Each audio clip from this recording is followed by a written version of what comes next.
നമസ്കാരം, എല്ലാവർക്കും നമ്മുടെ സ്റ്റഡി അറ്റ് ഹോം PSC എന്ന യൂട്യൂബ് ചാനലിലേക്ക് സ്വാഗതം. അപ്പോൾ കഴിഞ്ഞ ക്ലാസ്സിൽ നമ്മൾ 8ാം ക്ലാസ്സിലെ 6ാമത്തെ ചാപ്റ്ററാണ് എടുത്തുകൊണ്ടിരുന്നത്. അപ്പോൾ അതിൻ്റെ തുടർച്ച തന്നെയാണ് ഇന്നത്തെ ഈ ഒരു ക്ലാസ്. അപ്പോൾ ധാതുക്കളെ കുറിച്ചൊക്കെയാണ് നമ്മൾ കഴിഞ്ഞ ക്ലാസ്സിൽ പറഞ്ഞുകൊണ്ടിരുന്നത് അല്ലേ. ധാതുക്കളെ രണ്ടായി തരംതിരിച്ചിട്ടുണ്ട്: ലോഹധാതുക്കൾ, അലോഹധാതുക്കൾ.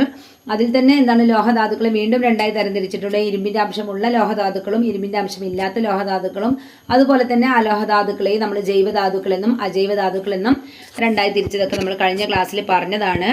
അതിൻ്റെ ഒരു മാപ്പ് ഇവിടെ നമുക്ക് കൊടുത്തിട്ടുണ്ട് അല്ലേ.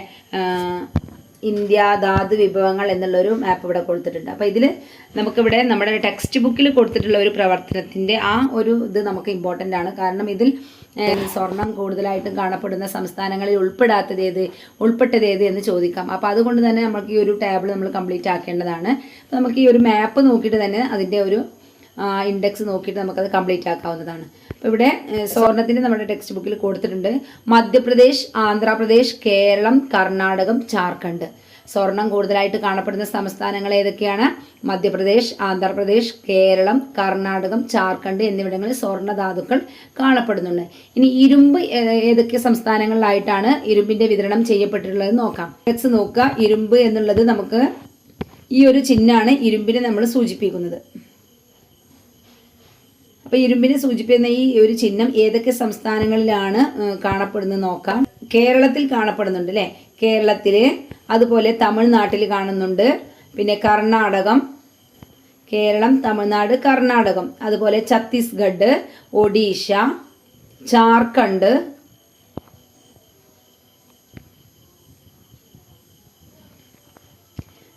ഉത്തർപ്രദേശ്, രാജസ്ഥാൻ,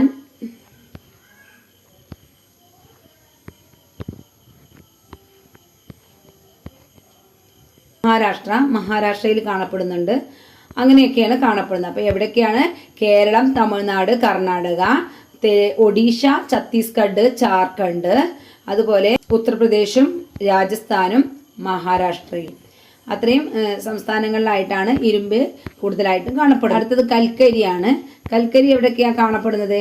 കൽക്കരിയെ സൂചിപ്പിക്കുന്ന സിമ്പൽ ഇതാണ് കേട്ടോ. കൽക്കരിയെ സൂചിപ്പിക്കുന്നത് ഇതാ ഒരു കറുത്ത പൊട്ടാണ്. അപ്പോൾ ആ കറുത്ത പൊട്ട് ഏതൊക്കെ സംസ്ഥാനങ്ങളിൽ കാണപ്പെടുന്നു നോക്കാം. മഹാരാഷ്ട്ര, ഒഡീഷ, മധ്യപ്രദേശ്, ജാർഖണ്ഡ്, മേഘാലയ, ആസാം, ഉത്തർപ്രദേശ്, മധ്യപ്രദേശ്, ലഡാക്കിലും കാണപ്പെടുന്നുണ്ട്. അപ്പോൾ ലഡാക്ക് ഏതൊക്കെ സംസ്ഥാനങ്ങളാണ്? ലഡാക്ക്, ഉത്തർപ്രദേശ്, മധ്യപ്രദേശ്, പിന്നെ ജാർഖണ്ഡ്, പശ്ചിമ ബംഗാളിൽ കാണപ്പെടുന്നുണ്ട്. മേഘാലയ, ആസാം, അരുണാചൽ പ്രദേശ്, ഒഡീഷ എന്നിവിടങ്ങളിലൊക്കെയാണ് ഇരുമ്പിൻ്റെത് കാണപ്പെടുന്നത്. മഹാരാഷ്ട്രയിലും കാണപ്പെടുന്നുണ്ട്. ഇനി അടുത്തത് മാംഗനീസ് ആണ്. മാംഗനീസിനെ സൂചിപ്പിക്കുന്ന സിമ്പൽ പ്ലസ് അല്ലേ. ബ്ലാക്കിൽ ഒരു പ്ലസ് ചിഹ്നമാണ് കാണുന്നത്. അപ്പോൾ അത് എവിടേക്കാണ് ഉള്ളത് നോക്കാം. കർണാടകയിലുണ്ട്. അതുപോലെ ആന്ധ്രാപ്രദേശിലുണ്ട് കേട്ടോ. ആന്ധ്രാപ്രദേശിൻ്റെ ഇവിടെ ആ ഒരു സിമ്പലാണ് കാണപ്പെടുന്നത്. അത് ആ ഒരു എഴുത്ത് കൊണ്ട് നമുക്ക് പകുതിയെ കാണപ്പെടുന്നുള്ളൂ. അപ്പോൾ കർണാടകം, ആന്ധ്രാപ്രദേശ്, മഹാരാഷ്ട്ര, മധ്യപ്രദേശ്, ഗുജറാത്ത്, ഒഡീഷ, ബീഹാർ, പശ്ചിമ ബംഗാൾ, രാജസ്ഥാൻ എന്നിവിടങ്ങളിലേക്കാണ് കാണപ്പെടുന്നത്. ആ ഒരു ടേബിളാണ് നമ്മൾ പ്രധാനമായിട്ട് നോക്കിയിട്ടുള്ളത്. കാരണം ടെക്സ്റ്റ് ബുക്കിൽ തന്നിട്ടുള്ള ഒരു പ്രവർത്തനം ആയതുകൊണ്ട് തന്നെ ഇമ്പോർട്ടൻസ് കൊടുത്തതാണ് കേട്ടോ. അപ്പോൾ അത്രയും നമ്മളൊന്ന് ഓർത്ത് വെക്കേണ്ടത്. അടുത്തത് ഇന്ത്യയിലെ ഉൽപാദന വ്യവസായങ്ങൾ. അപ്പോൾ അടുത്തതാണ് നമ്മുടെ ഇന്ത്യയിലെ ഉൽപാദന വ്യവസായങ്ങൾ. ധാതുക്കൾ എങ്ങനെയെല്ലാമാണ് മനുഷ്യന് ഉപയോഗപ്രദമാകുന്നത് നമ്മൾ പറഞ്ഞു അല്ലേ. ധാതുക്കൾ എങ്ങനെയൊക്കെയാണ് നമ്മൾ പറഞ്ഞു. ഇരുമ്പ് അല്ലേ, കെട്ടിട നിർമ്മാണങ്ങൾക്ക് ഉപയോഗിക്കുന്നുണ്ട്. അതുപോലെ സ്വർണ്ണങ്ങൾ ആഭരണ നിർമ്മാണങ്ങൾക്ക് ഉപയോഗിക്കുന്നുണ്ട്. അങ്ങനെ കുറേയൊക്കെ നമ്മൾ പറഞ്ഞു അല്ലേ. അപ്പോൾ അതുപോലെ തന്നെ ഇന്ത്യയുടെ വിവിധ സംസ്ഥാനങ്ങളിൽ വിതരണം ചെയ്യപ്പെട്ടിട്ടുള്ള ഈ ധാതുക്കൾ ഇന്ത്യയിലെ ഉൽപാദന വ്യാവസായിക മേഖലയിൽ പ്രധാന പങ്ക് വഹിക്കുന്നു. വ്യത്യസ്ത സംസ്കരണ പ്രക്രിയകളിലൂടെ വേർതിരിച്ചെടുക്കുന്ന ധാതുക്കളാണ് വ്യവസായങ്ങളുടെ പ്രധാന അസംസ്കൃത വസ്തു. അപ്പോൾ ഇന്ത്യയുടെ വിവിധ സംസ്ഥാനങ്ങളിൽ വിതരണം ചെയ്യപ്പെട്ടിട്ടുള്ള ഈ ധാതുക്കളൊക്കെ ഇന്ത്യയിൽ ഉൽപാദന വ്യാവസായിക മേഖലയിൽ പ്രധാന പങ്ക് വഹിക്കുന്നവയാണ്. വ്യത്യസ്ത സംസ്കരണ പ്രക്രിയകളിലൂടെ വേർതിരിച്ചെടുക്കുന്ന ധാതുക്കളാണ് വ്യവസായങ്ങളുടെ പ്രധാന അസംസ്കൃത വസ്തു. ഒരു ബോക്സിൽ കൊടുത്തിട്ടുണ്ട് ഉൽപാദന വ്യവസായം എന്ന് പറഞ്ഞിട്ട്. എന്താ നോക്കാം. അസംസ്കൃത വസ്തുക്കൾ യന്ത്രങ്ങൾ ഉപയോഗിച്ച് പ്രാദേശികവും വിദൂരവുമായ വിപണികളിൽ വിൽക്കാൻ ഉയർന്ന മൂല്യമുള്ള ഉൽപ്പന്നങ്ങളാക്കി മാറ്റുന്ന പ്രക്രിയയാണ് ഉൽപാദന വ്യവസായം. എന്താണ് ഉൽപാദന വ്യവസായം? അസംസ്കൃത വസ്തുക്കൾ യന്ത്രങ്ങൾ ഉപയോഗിച്ച് പ്രാദേശികവും വിദൂരവുമായ വിപണികളിൽ വിൽക്കാൻ ഉയർന്ന മൂല്യമുള്ള ഉൽപ്പന്നങ്ങളാക്കി മാറ്റുന്ന പ്രക്രിയയാണ് ഉൽപാദന വ്യവസായം എന്ന് പറയുന്നത്. അപ്പോൾ ഈ അസംസ്കൃത വസ്തുക്കളാണ് നമ്മളിവിടെ പറഞ്ഞതില്ലേ, വ്യത്യസ്ത സംസ്കരണ പ്രക്രിയയിലൂടെ വേർതിരിച്ചെടുക്കുന്ന ധാതുക്കളാണ് വ്യവസായങ്ങളുടെ പ്രധാന അസംസ്കൃത വസ്തു എന്ന് പറഞ്ഞു. ഇനി എന്താണ് അസംസ്കൃത വസ്തുക്കളുടെ അടിസ്ഥാനത്തിൽ ഉൽപാദന വ്യവസായങ്ങളെ പ്രധാനമായിട്ടും താഴെ പറയുന്ന വിധത്തിൽ നമുക്ക് തരംതിരിക്കാം. ഉൽപാദന വ്യവസായങ്ങൾ എന്തൊക്കെയാണ്? കാർഷികാധിഷ്ഠിത വ്യവസായം. ഉൽപാദന വ്യവസായങ്ങളെ തരംതിരിച്ചിട്ടുള്ളത്: 1 കാർഷികാധിഷ്ഠിത വ്യവസായം, 2 ധാതു അധിഷ്ഠിത വ്യവസായം, 3 രാസാധിഷ്ഠിത വ്യവസായം, അടുത്തത് വനാധിഷ്ഠിത വ്യവസായം, അടുത്തത് മൃഗാധിഷ്ഠിത വ്യവസായം. അപ്പോൾ ഉൽപാദന വ്യവസായങ്ങളെ അസംസ്കൃത വസ്തുക്കളുടെ അടിസ്ഥാനത്തിലാണ് തരംതിരിച്ചിട്ടുള്ളത്. കാർഷികാധിഷ്ഠിത വ്യവസായം, അതിനുദാഹരണമാണ് പഞ്ചസാര വ്യവസായം. കരിമ്പ് നമ്മൾ കൃഷി ചെയ്തിട്ടല്ലേ ഉണ്ടാക്കുന്നത്. അപ്പോൾ അതുകൊണ്ട് കാർഷികാധിഷ്ഠിത വ്യവസായത്തിന് ഉദാഹരണമാണ് പഞ്ചസാര വ്യവസായം. അടുത്തെന്താണ്? ധാതു അധിഷ്ഠിത വ്യവസായം. ധാതുക്കൾ. അപ്പോൾ അതിനുദാഹരണമാണ് ഇരുമ്പുരുക്ക് വ്യവസായം. ഇരുമ്പ് ഒരു ധാതുവാണല്ലോ. അപ്പൊ ഇരുമ്പുരുക്ക് വ്യവസായം. അടുത്തതാണ് രാസാധിഷ്ഠിത വ്യവസായം.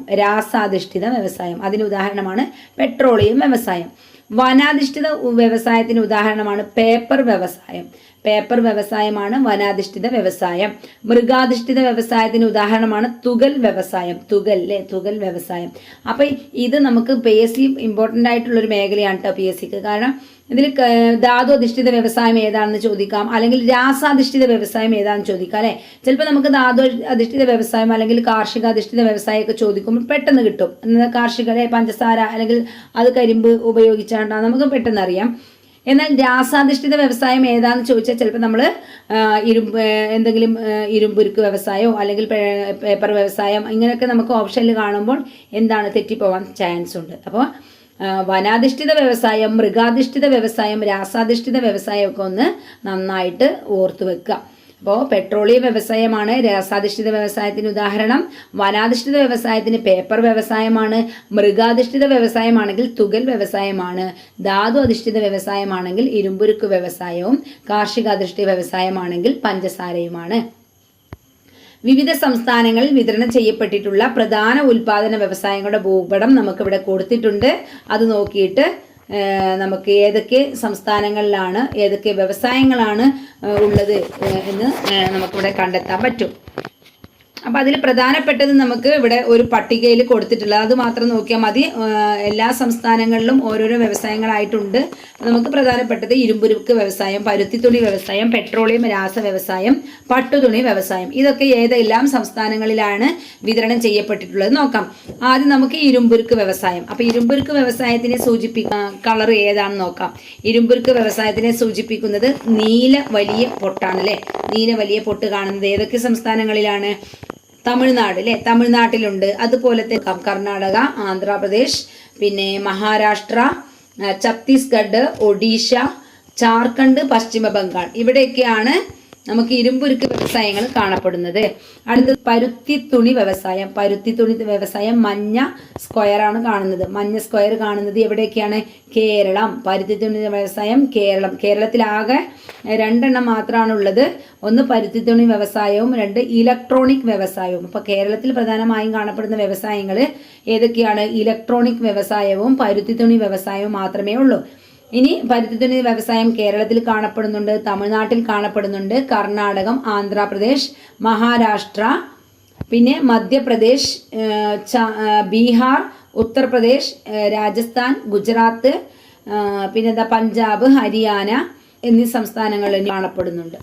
അടുത്തത് പെട്രോളിയം രാസ വ്യവസായമാണ്. പെട്രോളിയം രാസ വ്യവസായത്തെ സൂചിപ്പിക്കുന്നത് റെഡ് ട്രയാങ്കിൾ ആണ്. അപ്പോൾ റെഡ് ട്രയാങ്കിൾ കാണപ്പെടുന്നത് എവിടെയൊക്കെയാണെന്ന് നോക്കാം. അപ്പോൾ പെട്രോളിയം രാസ വ്യവസായമാണ് ട്രയാങ്കിളിൽ കാണപ്പെടുന്നത്. അപ്പോൾ ട്രയാങ്കിൾ നമ്മുടെ ഈ ഒരു ഒറ്റ സംസ്ഥാനങ്ങളിലും അതിൻ്റെ ഒരു വിതരണം ചെയ്യപ്പെട്ടിട്ടില്ല എന്നാണ് നമുക്ക് ഈ ഒരു മാപ്പിൽ നിന്ന് കാണപ്പെടുന്നത്. അപ്പോൾ നിങ്ങൾ ആരെങ്കിലും കാണുന്നുണ്ടെങ്കിൽ ഒന്ന് നമ്മുടെ കമൻറ്റ് ബോക്സിൽ ഒന്ന് അറിയിക്കട്ടോ. നമുക്ക് ഇതിൽ റെഡ് ട്രയാങ്കിൾ കാണപ്പെടുന്നില്ല. ഇനി അടുത്തത് കാണപ്പെടുന്നത് ഏതാണ്? പട്ടുതുണി വ്യവസായം. പട്ടുതുണി വ്യവസായത്തിന് റെഡ് സർക്കിളാണ് കൊടുത്തിട്ടുള്ളത്. റെഡ് സർക്കിൾ കാണപ്പെടുന്നത് തമിഴ്നാട്, കർണാടകം, ആന്ധ്രാപ്രദേശ്, മഹാരാഷ്ട്ര, തെലങ്കാന, ഒഡീഷ, ജാർഖണ്ഡ്, പശ്ചിമ ബംഗാൾ, ആസാം, പിന്നെ ഉത്തർപ്രദേശ്, മധ്യപ്രദേശ്, രാജസ്ഥാൻ, ഗുജറാത്ത്, മഹാരാഷ്ട്ര, പിന്നെ പഞ്ചാബ് അല്ലേ, പഞ്ചാബ്, കാശ്മീർ, ജമ്മു കാശ്മീർ എന്നിവിടങ്ങളിലൊക്കെയാണ് നമുക്ക് പട്ടുതുണി വ്യവസായം കാണപ്പെടുന്നത്. നമ്മൾ പരിചയപ്പെട്ട ധാതു അധിഷ്ഠിത വ്യവസായങ്ങൾ പ്രധാനപ്പെട്ട ഇരുമ്പുരുക്ക് വ്യവസായം വ്യാവസായിക വികസനത്തിന്റെ അടിത്തറയാണ്. അപ്പോൾ നമ്മൾ ഒരുപാട് വ്യവസായങ്ങൾ പരിചയപ്പെട്ടു അല്ലേ. ഇരുമ്പുരുക്ക് വ്യവസായം പറഞ്ഞു, പട്ടുതുണി വ്യവസായം പറഞ്ഞു, പെട്രോൾ രാസ വ്യവസായങ്ങൾ പറഞ്ഞു, അതുപോലെ തന്നെ പരുത്തി തുണി വ്യവസായങ്ങൾ പറഞ്ഞു. അപ്പോൾ ഇതിലൊക്കെ ഈ പരിചയപ്പെട്ട ധാതു അധിഷ്ഠിത വ്യവസായങ്ങൾ പ്രധാനപ്പെട്ട ഇരുമ്പുരുക്ക് വ്യവസായം വ്യാവസായിക വികസനത്തിന്റെ അടിത്തറയാണ്. ഇതര വ്യവസായങ്ങൾക്ക് ആവശ്യമായ അസംസ്കൃത വസ്തുക്കളും ഉൽപ്പന്നങ്ങളും പ്രദാനം ചെയ്യുന്ന വ്യവസായമായതിനാൽ ഇരുമ്പുരുക്ക് വ്യവസായത്തെ അടിസ്ഥാന വ്യവസായം എന്ന് വിളിക്കുന്നു. അപ്പോൾ ഇരുമ്പുരുക്ക് വ്യവസായത്തെയാണ് അടിസ്ഥാന വ്യവസായം എന്ന് പറയുന്നത്. അപ്പോൾ വ്യാവസായിക വികസനത്തിന്റെ അടിത്തറയാണ് ഏത് വ്യവസായം? ഇരുമ്പുരുക്ക് വ്യവസായം. ഇരുമ്പുരുക്ക് വ്യവസായം ഘന വ്യവസായം എന്ന പേരിലും അറിയപ്പെടുന്നുണ്ട്. അപ്പൊ ഈ ഇരുമ്പുരുക്ക് വ്യവസായം തന്നെയാണ് ഘന വ്യവസായം എന്ന പേരിലും അറിയപ്പെടുന്നത്. ലോകത്തിൽ ഏറ്റവും അധികം ഇരുമ്പുരുക്ക് ഉൽപ്പാദിപ്പിക്കുന്ന രാജ്യങ്ങളിൽ ഒന്നാണ് ഇന്ത്യ. ലോകത്തിൽ ഏറ്റവും അധികം ഇരുമ്പുരുക്ക് ഉൽപ്പാദിപ്പിക്കുന്ന രാജ്യങ്ങളിൽ ഒന്നാണ് ഇന്ത്യ. അപ്പൊ ഇരുമ്പുരുക്ക് വ്യവസായത്തെ കുറിച്ച് എന്തൊക്കെയാ പറഞ്ഞത്? ധാതു അധിഷ്ഠിത വ്യവസായങ്ങളിൽ പ്രധാനപ്പെട്ട ഇരുമ്പുരുക്ക് വ്യവസായം വ്യാവസായിക വികസനത്തിന്റെ അടിത്തറയാണ്. അതുപോലെ തന്നെ ഇതര വ്യവസായങ്ങൾക്ക് ആവശ്യമായ അസംസ്കൃത വസ്തുക്കളും ഉൽപ്പന്നങ്ങളും പ്രദാനം ചെയ്യുന്ന വ്യവസായമായതിനാൽ ഇരുമ്പുരുക്ക് വ്യവസായത്തെ അടിസ്ഥാന വ്യവസായം എന്ന് വിളിക്കുന്നു. ഇരുമ്പുരുക്ക് വ്യവസായം ഘന വ്യവസായം എന്ന പേരിലും അറിയപ്പെടുന്നുണ്ട്.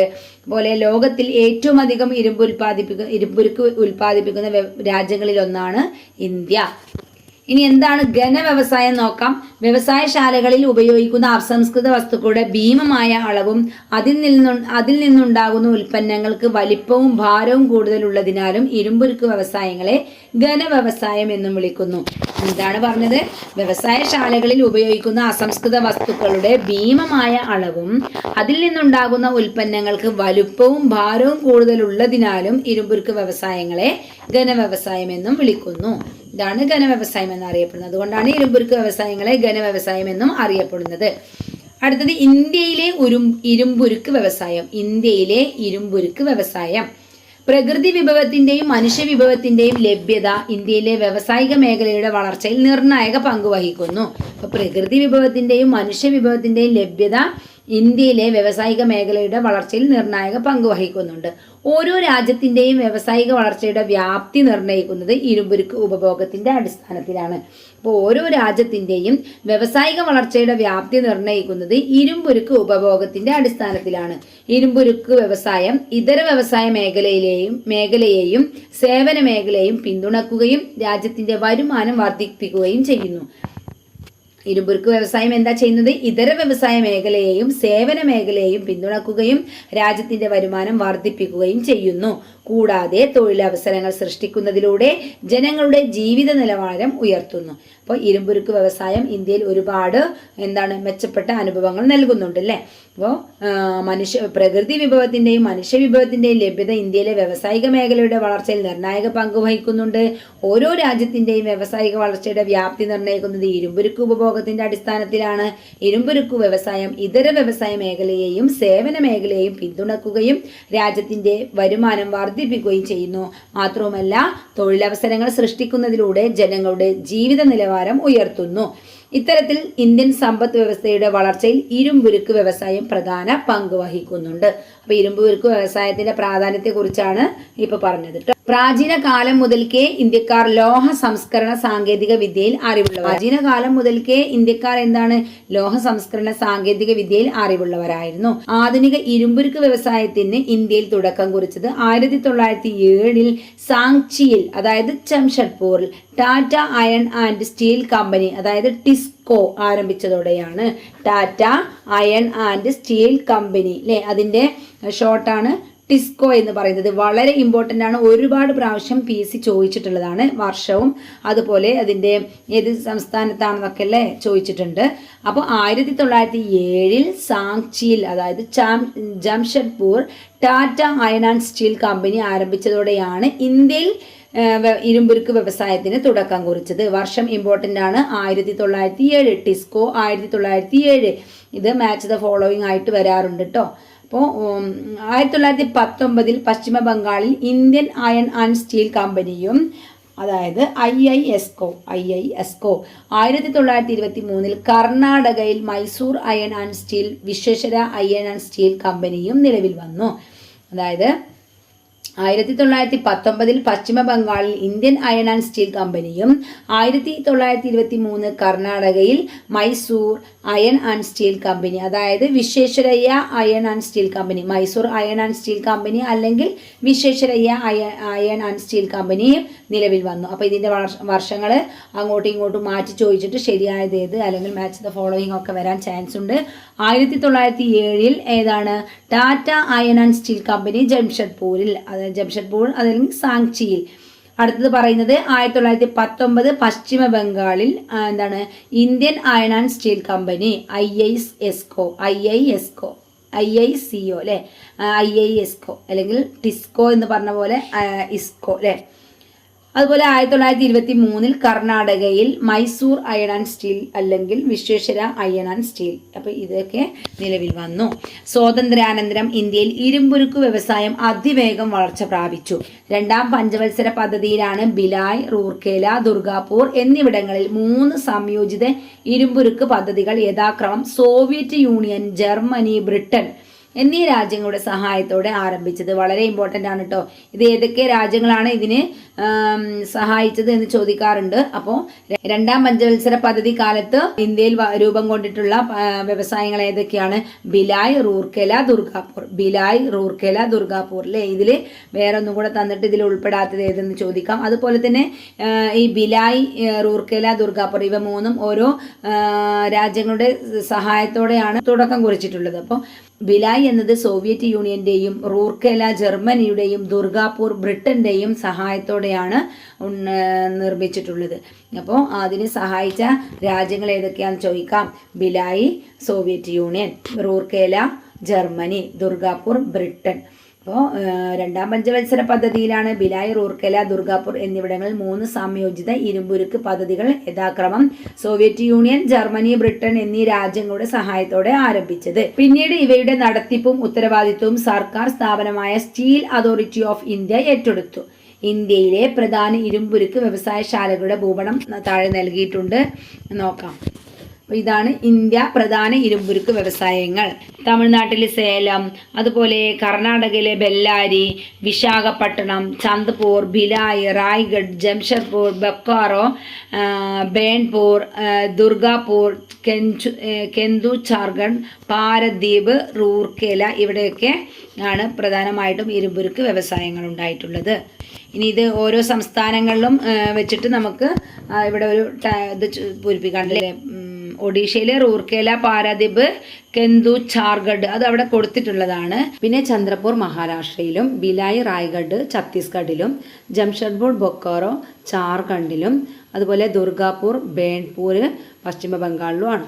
പിന്നെ നമ്മൾ സേലം പറഞ്ഞില്ലേ, സേലം തമിഴ്നാട്ടിലാണ്, ബെല്ലാരി കർണാടകയിലുമാണ്. അപ്പോൾ തന്നിരിക്കുന്ന ഭൂപടത്തിൽ നിന്നും ഇന്ത്യയിലെ പ്രധാന ഇരുമ്പുരുക്ക് വ്യവസായങ്ങളുടെ സ്ഥാനം നമ്മൾ തിരിച്ചറിഞ്ഞു. ഇന്ത്യയിലെ മറ്റുള്ള സംസ്ഥാനങ്ങളെക്കാൾ കൂടുതലായി ഒഡീഷയിൽ ഇരുമ്പുരുക്ക് വ്യവസായം വളരാനുള്ള കാരണങ്ങൾ താഴെ പറയുന്നവയാണ്. ഒഡീഷയുടെ ഭൂമിശാസ്ത്രപരമായ സ്ഥാനം, ധാതു ലഭ്യത, ജലലഭ്യത എന്നിവ ഇരുമ്പുരുക്ക് വ്യവസായത്തിന്റെ വികസനത്തിന് കാരണമായി. അപ്പോൾ ഒഡീഷയിൽ ഇരുമ്പുരുക്ക് വ്യവസായങ്ങൾ കൂടുതലായിട്ടും വളരാനുണ്ടായ സാഹചര്യം എന്ന് പറയുന്നത് ഒന്നാമതായിട്ട് അതിൻ്റെ ഭൂമിശാസ്ത്രപരമായ സ്ഥാനമാണ്. പിന്നെ ധാതുക്കളുടെ ലഭ്യതയും അതുപോലെ ജലലഭ്യതയും എന്നിവ ഇരുമ്പുരുക്ക് വ്യവസായത്തിന്റെ വികസനത്തിന് കാരണമായിട്ടുണ്ട്. ഉയർന്ന നിലവാരമുള്ള ഇരുമ്പുരുക്ക് ശേഖരം കിയോഞ്ചർ, സുന്ദർഗഡ്, മയൂർഭഞ്ച് ജില്ലകളിലും കൽക്കരി, താൾച്ചർ മേഖലയിലും കാണപ്പെടുന്നു. അപ്പോൾ ഉയർന്ന നിലവാരമുള്ള ഇരുമ്പുരുക്ക് ശേഖരം കിയോഞ്ചർ, സുന്ദർഗഡ്, മയൂർഭഞ്ച് ജില്ലകളിലും കൽക്കരി, താൾച്ചർ മേഖലയിലും കൽക്കരി താഴ്ചർ മേഖലയിലും കാണപ്പെടുന്നു.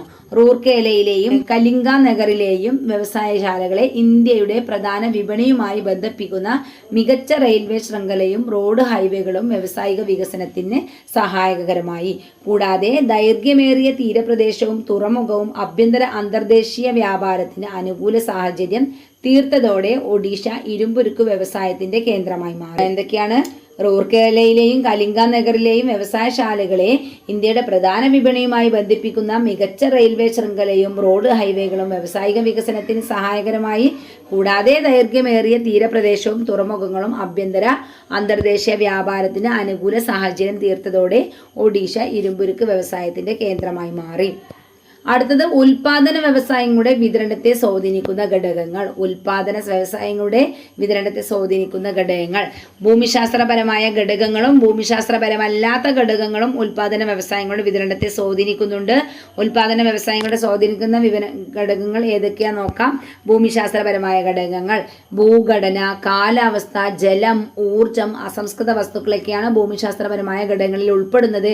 ഭൂമിശാസ്ത്രപരമല്ലാത്ത ഘടകങ്ങൾ എന്ന് പറയുമ്പോൾ മൂലധനം, സംഘാടനം, വിപണി, ഗവൺമെന്റ് നയങ്ങൾ, ഗതാഗതം, തൊഴിലാളികളുടെ ലഭ്യത. അപ്പോൾ ഉൽപാദന വ്യവസായങ്ങളുടെ വിതരണത്തെ സ്വാധീനിക്കുന്ന ഘടകങ്ങൾ ഭൂമിശാസ്ത്രപരമായ ഘടകങ്ങളുണ്ട്, ഭൂമിശാസ്ത്രപരമല്ലാത്ത ഘടകങ്ങളുണ്ട്. ഭൂമിശാസ്ത്രപരമായ ഘടകങ്ങളിൽ ഉൾപ്പെടുന്നത് ഭൂഘടന, കാലാവസ്ഥ, ജലം, ഊർജം, അസംസ്കൃത വസ്തുക്കളൊക്കെയാണ്. ഭൂമിശാസ്ത്രപരമല്ലാത്ത ഘടകങ്ങളിൽ മൂലധനം, സംഘാടനം, വിപണി, ഗവൺമെന്റ് നയങ്ങൾ, ഗതാഗതം, തൊഴിലാളികളുടെ ലഭ്യതയൊക്കെ ഭൂമിശാസ്ത്രപരമല്ലാത്ത ഘടകങ്ങളിൽ ഉൾപ്പെടുന്നവയാണ്. ഇരുമ്പുരുക്ക് വ്യവസായങ്ങൾ പോലുള്ള ഉൽപാദന വ്യവസായങ്ങൾ ഇന്ത്യയുടെ സാമ്പത്തിക വളർച്ചയ്ക്ക് കാരണമായി. അല്ലേ? ഇരുമ്പുരുക്ക് വ്യവസായങ്ങൾ പോലുള്ള ഉൽപാദന വ്യവസായങ്ങൾ എന്താണ്? ഇന്ത്യയുടെ സാമ്പത്തിക വളർച്ചയ്ക്ക് കാരണമായിട്ടുണ്ട്. എന്നാൽ അതിനോടൊപ്പം തന്നെ നിരവധി സാമൂഹിക പാരിസ്ഥിതിക പ്രശ്നങ്ങൾക്കും ഇടയാക്കുന്നുണ്ട്. ഇരുമ്പുരുക്ക് വ്യവസായങ്ങൾ പോലുള്ള ഉൽപാദന വ്യവസായങ്ങൾ ഇന്ത്യയുടെ സാമ്പത്തിക വളർച്ചയ്ക്ക് കാരണമായതിനോടൊപ്പം നിരവധി സാമൂഹിക പാരിസ്ഥിതിക പ്രശ്നങ്ങൾക്കും ഇടയാക്കുന്നുണ്ട്. അപ്പോൾ ഇവിടെ കുറച്ച് പത്ര കട്ടിങ്സുകൾ കൊടുത്തിട്ടുണ്ട്. ശീതളപാനീയ വ്യവസായം ജലദൗർലഭ്യം രൂക്ഷമാക്കുന്നു. പുക നിറഞ്ഞ ഡൽഹി ജനജീവിതം ദുസ്സഹമാക്കുന്നു. ലോകത്തിലെ ഏറ്റവും വലിയ ചേരികളിലൊന്ന് മുംബൈ നഗരത്തിൽ വിഷലിപിതമായ യമുന നദി. അപ്പോൾ ഇതൊക്കെ ഓരോ പത്ര കട്ടിങ്സുകളാണ്.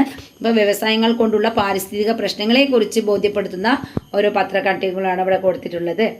ഇവയെല്ലാം ഉൽപാദന വ്യവസായങ്ങളുടെ അനന്തരഫലങ്ങളാണ്. ഇവയുടെ പ്രധാന പ്രത്യാഘാതമാണ് മലിനീകരണം. അപ്പോൾ ഇവയുടെ ഉൽപാദന വ്യവസായങ്ങളുടെ അനന്തരഫലമായിട്ട് എന്താണ്? വളരെയധികം മലിനീകരണം സംഭവിക്കുന്നുണ്ട്. ഇനി മലിനീകരണം എന്നുള്ളത് നോക്കാം. വായു, ജലം, മണ്ണ് എന്നിവയുടെ ഭൗതികമോ രാസപരമോ ജൈവികമോ ആയ സ്വഭാവ സവിശേഷതകളിലെ അനഭിലഷണീയമായ മാറ്റമാണ് മലിനീകരണം. വായു, ജലം, മണ്ണ് എന്നിവയുടെ ഭൗതികമോ രാസപരമോ ജൈവികമോ ആയ സ്വഭാവ സവിശേഷതകളിലെ അനഭിലഷണീയമായ മാറ്റമാണ് മലിനീകരണം. മനുഷ്യന്റെ അശാസ്ത്രീയമായ ഇടപെടലുകൾ മലിനീകരണത്തിന് കാരണമാകുന്നു. ഇത് ഭൂമിയുടെ സുസ്ഥിരതയ്ക്ക് ഭീഷണിയായി തീരുകയും പരിസ്ഥിതിയുടെ പുനരുജ്ജീവന ശേഷിയെ ബാധിക്കുകയും ചെയ്യുന്നുണ്ട്. അപ്പോൾ മനുഷ്യന്റെ അശാസ്ത്രീയമായ ഇടപെടലുകൾ മലിനീകരണത്തിന് കാരണമാകുന്നുണ്ട്. ഇത് ഭൂമിയുടെ സുസ്ഥിരതയ്ക്ക് ഭീഷണിയായി തീരുകയും പരിസ്ഥിതിയുടെ പുനരുജ്ജീവന ശേഷിയെ ബാധിക്കുകയും ചെയ്യുന്നു. അടുത്തത് വിവിധ തരം മലിനീകരണങ്ങൾ. അപ്പോൾ വ്യവസായങ്ങൾ ഇന്ത്യയുടെ സാമ്പത്തിക വളർച്ചയ്ക്ക് കാരണമാകുന്നുണ്ടെങ്കിലും അതോടൊപ്പം തന്നെ അത് പാരിസ്ഥിതിക പ്രശ്നങ്ങൾക്കും കാരണമാകുന്നുണ്ട്. അതിലൊന്നാണ് മലിനീകരണം എന്നുള്ളത്. അപ്പോൾ വിവിധ തരം മലിനീകരണങ്ങളെ കുറിച്ച് പറയാം. വായു മലിനീകരണം. വ്യവസായശാലകളിൽ നിന്നും പുറന്തള്ളുന്ന പുകയിൽ അടങ്ങിയിരിക്കുന്ന വിഷവാതകങ്ങളായ sulphur dioxide, carbon dioxide, carbon monoxide, methane എന്നിവ അന്തരീക്ഷത്തെ മലിനമാക്കുന്നു. ഇത് പ്രകൃതിക്കും മനുഷ്യാരോഗ്യത്തിനും ഗുരുതരമായ ഭീഷണി സൃഷ്ടിക്കുന്നു. അപ്പോൾ വായു മലിനീകരണത്തിലൂടെ അല്ലെങ്കിൽ വ്യവസായശാലകളിൽ നിന്ന് പുറന്തള്ളുന്ന പുകയിൽ അടങ്ങിയിരിക്കുന്ന വിഷവാതകങ്ങൾ ഏതൊക്കെയാണ്? Sulphur dioxide, carbon dioxide, carbon monoxide, methane എന്നിവ അന്തരീക്ഷത്തെ മലിനമാക്കുന്നതോടൊപ്പം തന്നെ പ്രകൃതിക്കും മനുഷ്യാരോഗ്യത്തിനും ഗുരുതരമായ ഭീഷണിയും സൃഷ്ടിക്കുന്നുണ്ട്. അടുത്തതാണ് ജലമലിനീകരണം. വ്യവസായശാലകളിൽ നിന്നും പുറന്തള്ളുന്ന മലിനജലം, രാസവ്യവസായശാലകളിൽ നിന്നും പുറന്തള്ളുന്ന വിഷാംശങ്ങൾ തുടങ്ങിയവ നദികളെയും തടാകങ്ങളെയും മറ്റ് ജലസ്രോതസ്സുകളെയും മലിനമാക്കുന്നു. ഇത് ജലജീവികളെയും മനുഷ്യരെയും ഹാനികരമായി ബാധിക്കുന്നുണ്ട്. വ്യവസായശാലകളിൽ നിന്നും പുറന്തള്ളുന്ന മലിനജലം, രാസവ്യവസായശാലകളിൽ നിന്നും പുറന്തള്ളുന്ന വിഷാംശങ്ങൾ തുടങ്ങിയവയും നദികളെയും തടാകങ്ങളെയും മറ്റ് ജലസ്രോതസ്സുകളെയും മലിനമാക്കുന്നതോടൊപ്പം തന്നെ ജലജീവികളെയും ജീവികളെയും മനുഷ്യരെയും ഹാനികരമായി ബാധിക്കുന്നു. അടുത്തതാണ് മണ്ണ് മലിനീകരണം. വ്യവസായശാലകളിൽ നിന്നും പുറന്തള്ളുന്ന മാലിന്യങ്ങൾ, വേസ്റ്റ് തുടങ്ങിയവ മണ്ണിന്റെ സ്വാഭാവിക ഘടനയിൽ മാറ്റം വരുത്തുന്നു. ഇത് കാർഷിക മേഖലയെയും പരിസ്ഥിതിയെയും ദോഷകരമായി ബാധിക്കുന്നു. എന്താ പറഞ്ഞത്?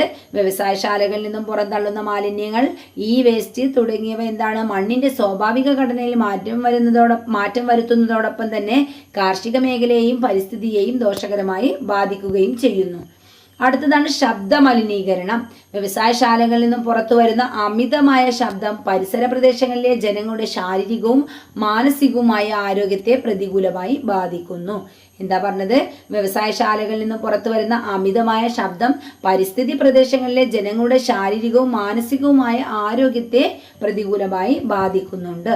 അടുത്തതാണ് വിഭവ ശോഷണം. ഉൽപാദനം വർദ്ധിപ്പിക്കുന്നതിന് വേണ്ടി വ്യവസായശാലകളിലെ വിഭവങ്ങളുടെ അശാസ്ത്രീയമായ ഉപയോഗം വിഭവ ശോഷണത്തിനും പാരിസ്ഥിതിക പ്രശ്നങ്ങൾക്കും കാരണമാകുന്നു.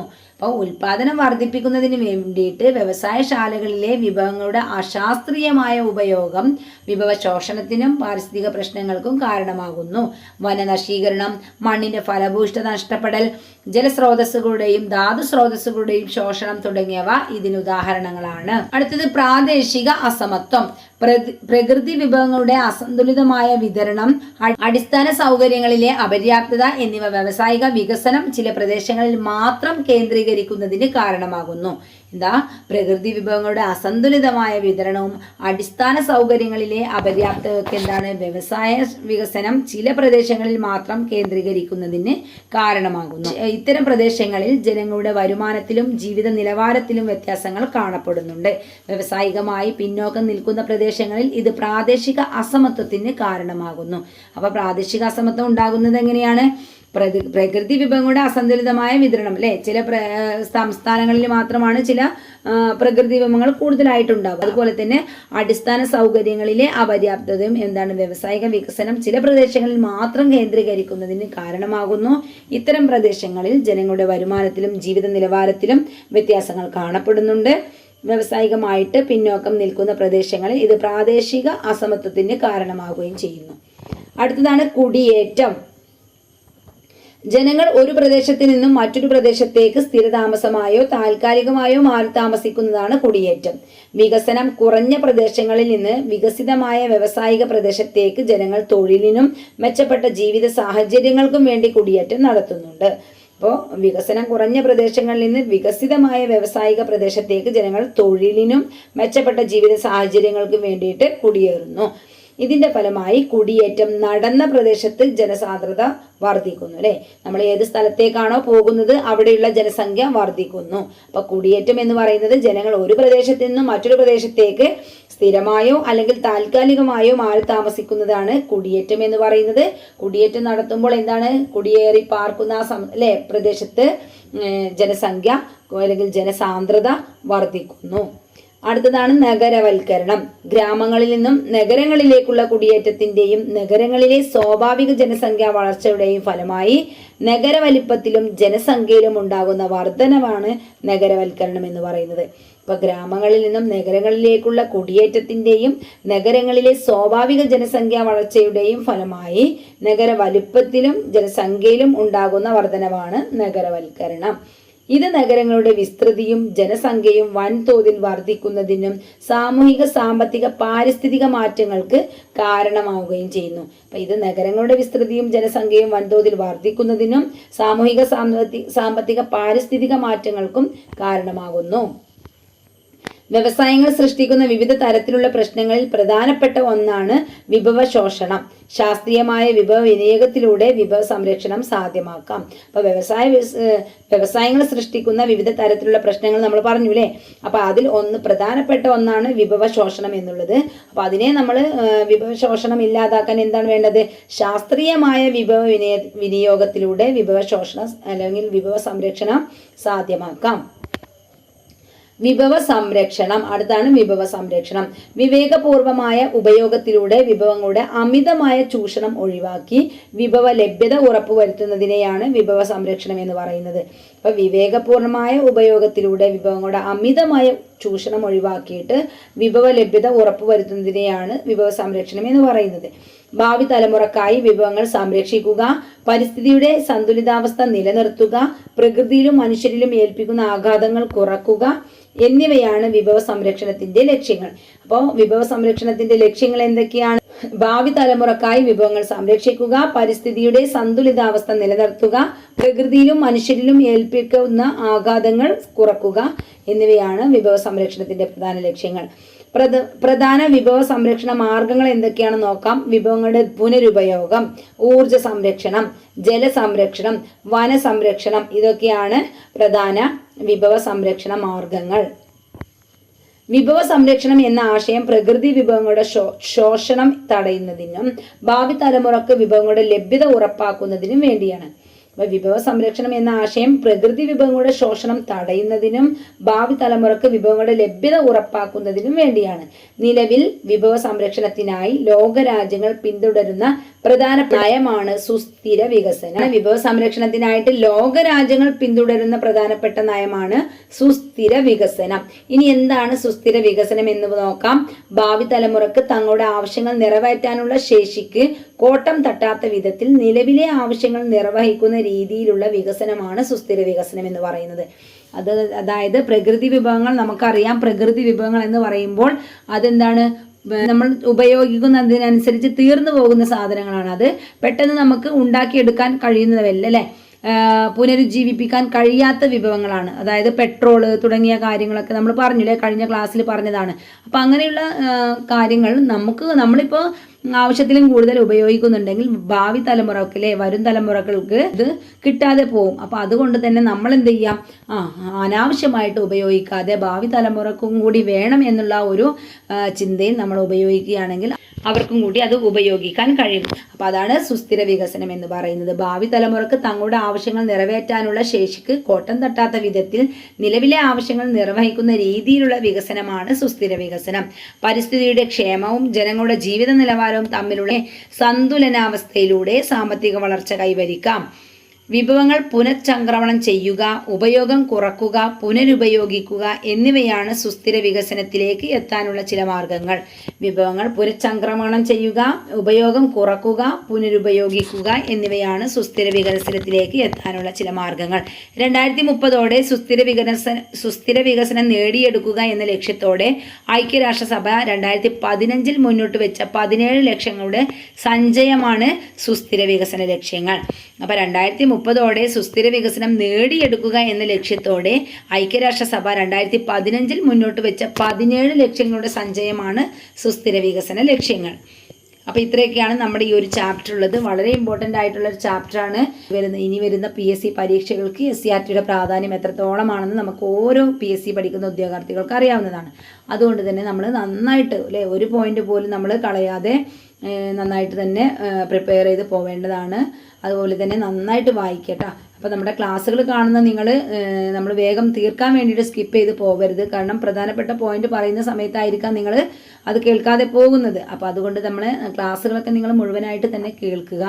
അതുപോലെ നിങ്ങളുടെ ഫ്രണ്ട്സ്മാരൊക്കെ PSCക്ക് പഠിക്കുന്ന കുട്ടികളുണ്ടെങ്കിൽ, ഉദ്യോഗാർത്ഥികളുണ്ടെങ്കിൽ അവർക്ക് കൂടി നിങ്ങൾ ക്ലാസ്സുകളൊക്കെ ഒന്ന് ഷെയർ ചെയ്ത് കൊടുക്കുക. അഭിപ്രായങ്ങൾ നമ്മുടെ കമൻറ്റ് ബോക്സിൽ അറിയിക്കട്ടോ. ഇനി നമ്മുടെ ക്ലാസ്സുകളിൽ എന്തെങ്കിലും ഉൾപ്പെടുന്ന നിർദ്ദേശങ്ങളോ അല്ലെങ്കിൽ എന്തെങ്കിലും മാറ്റങ്ങൾ വരുത്തണോ എന്നുള്ളതൊക്കെ നിങ്ങളൊന്ന് കമൻറ്റ് ബോക്സിൽ അറിയിക്കുക. പിന്നെ നമ്മുടെ ചാനലിൽ പുതിയ SCRTയുടെ എല്ലാ 10ാം ക്ലാസ്സിൻ്റെയും 9ാം ക്ലാസ്സിൻ്റെയും ഒക്കെ നമ്മൾ സെപ്പറേറ്റ് ആയിട്ട് തന്നെ പ്ലേലിസ്റ്റുകൾ ഉണ്ടാക്കിയിട്ട് വെച്ചിട്ടുണ്ട്. അപ്പോൾ അതിലൊക്കെ നിങ്ങൾ ക്ലാസ്സുകൾ കണ്ട് നന്നായിട്ട് പഠിക്കുക. അടുത്ത ക്ലാസ്സിൽ നമുക്ക് പുതിയൊരു ചാപ്റ്ററുമായിട്ട് കാണാം. Okay, all the best. Thank you.